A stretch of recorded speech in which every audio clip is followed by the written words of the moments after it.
ഇങ്ങനെയുള്ള നിരവധി പേർ വളർത്തിയ പ്രസ്ഥാനത്തെ ശത്രുവിന് ഒറ്റിക്കൊടുക്കുന്ന വർഗവഞ്ചകനെ എന്ത് പേരിട്ട് വിളിക്കണം? അദ്ദേഹം ഞങ്ങളോട് പറഞ്ഞിരുന്നു സംസാരിക്കുന്ന സമയത്ത്, ഞാൻ പത്രസമ്മേളനം നടത്തും, കാര്യങ്ങൾ പറയും, അപ്പോ നിങ്ങൾ എന്റെ വീട്ടിന്റെ അടുത്ത് വന്ന് പ്രസംഗിക്കും, വർഗവഞ്ചകനെന്ന് പറയും. അതെന്ന് നന്നായി അറിയാം. കാരണം അദ്ദേഹം ഒരുപാട് ആളുകൾ ഇങ്ങനെയുള്ള നിലപാട് സ്വീകരിച്ച സ്ഥലത്ത് പോയി പ്രസംഗിച്ചയാളാണ് വർഗവഞ്ചകൻ.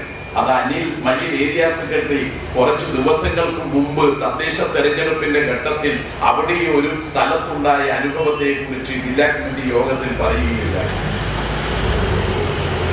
ആദർശം സ്വന്തം ജീവിതത്തിൽ പകർത്താൻ കഴിയാത്ത മാഷയെ നിങ്ങൾ എന്ത് പേരിട്ട് വിളിക്കും? അടിപ്പറമ്പിൽ സംസ്ഥാന സെക്രട്ടറിയുടെ ഭാര്യയെ സ്ഥാനാർത്ഥിയാക്കി എന്ന് പറഞ്ഞുകൊണ്ട് നാട്ടിൽ സാമൂഹ്യമായ മാധ്യമങ്ങളിലൂടെ വരുന്ന പ്രചരണത്തിന്റെ കാറ്റ് ശക്തിപ്പെടുത്താൻ പരിശ്രമിച്ച അങ്ങയോട് ചോദിക്കട്ടെ, അങ്ങ് വേണോ അത് പറയാൻ? കുടുംബാധിപത്യമായിരുന്നോ മുമ്പ് അങ്ങയെ മലപ്പട്ടം പഞ്ചായത്ത് പ്രസിഡന്റ് ആക്കുമ്പോഴും അങ്ങയുടെ കുടുംബത്തിൽപ്പെട്ടവരെ പഞ്ചായത്ത് പ്രസിഡന്റ് ആക്കുമ്പോഴും പാർട്ടിയെ നയിച്ചത് അല്ലല്ലോ. പൊതുപ്രവർത്തനത്തിലുള്ള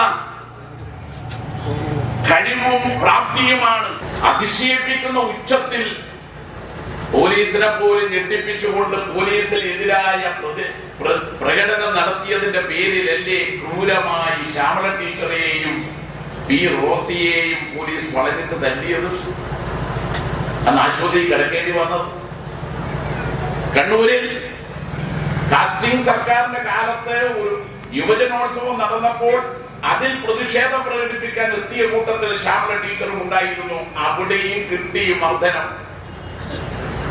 എന്നിട്ടും പതറാതെ തളരാതെ ടീച്ചർ SFIയുടെ ജില്ലാ ജോയിന്റ് സെക്രട്ടറിയായും DYFIയുടെ ജില്ലാ കമ്മിറ്റി അംഗമായും മഹിളാ അസോസിയേഷന്റെ അവിടെ ഈഴൂരിലും മട്ടന്നൂരിലും നേതാവായി, പിന്നീട് മൊറാടിയിൽ 85-ൽ ഗോവിന്ദൻ മാസ്റ്റർ വിവാഹം കഴിക്കുന്ന സമയത്ത് മൊറാടിയിലെ വില്ലേജ് സെക്രട്ടറിയായും തളിപ്പറമ്പിലെ നേതാവായും കണ്ണൂർ ജില്ലാ സെക്രട്ടറിയായും സംസ്ഥാന ജോയിന്റ് സെക്രട്ടറിയായും മഹിളാ അസോസിയേഷന്റെ കേന്ദ്ര കമ്മിറ്റി അംഗമായും പ്രവർത്തിക്കണമെങ്കിൽ പൊതുപ്രവർത്തന